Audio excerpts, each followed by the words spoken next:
আসসালামু আলাইকুম। আপনার কাছে একটি প্রশ্ন। আমি একজন যুবক, আপনি নিজেও যুবক, তাই আমি কি বলতে চাই বুঝবেন। বর্তমান সমাজে কিছু মেয়ে আছে আমাদেরকে তাদের মিথ্যা ভালোবাসায় ছলনায় ফেলে টাকা পাইলে বুড়া কাকার হাত ধরে চলে যায় আর আমাদের জীবন নষ্ট করে দেয়। তাদের সম্পর্কে কিছু বলেন।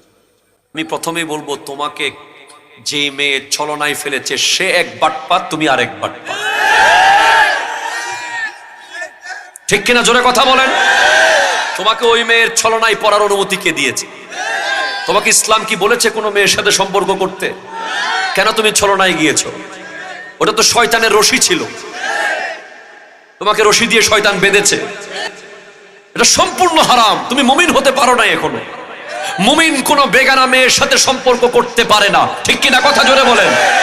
মুমিন কোনো বেগানার দিকে তাকাতে পারে না, বেগানার সাথে ফোনে কথা বলতে পারে না, বেগানার সাথে পার্কে গিয়ে বসতে পারে না, বেগানার সাথে ফেসবুকে চ্যাট করতে পারে না, বেগানার সাথে হোয়াটসঅ্যাপে নক করতে পারে না। আবার রমজান মাসে সেহরিতেও ডেকে দেয়। যুবক, তুমি ভুলের উপরে ছিলে, বুড়া কাকা ভুলের উপর নাই।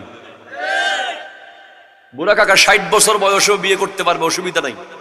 উনি 70 বছর বয়সেও বিয়ে করুক, এটা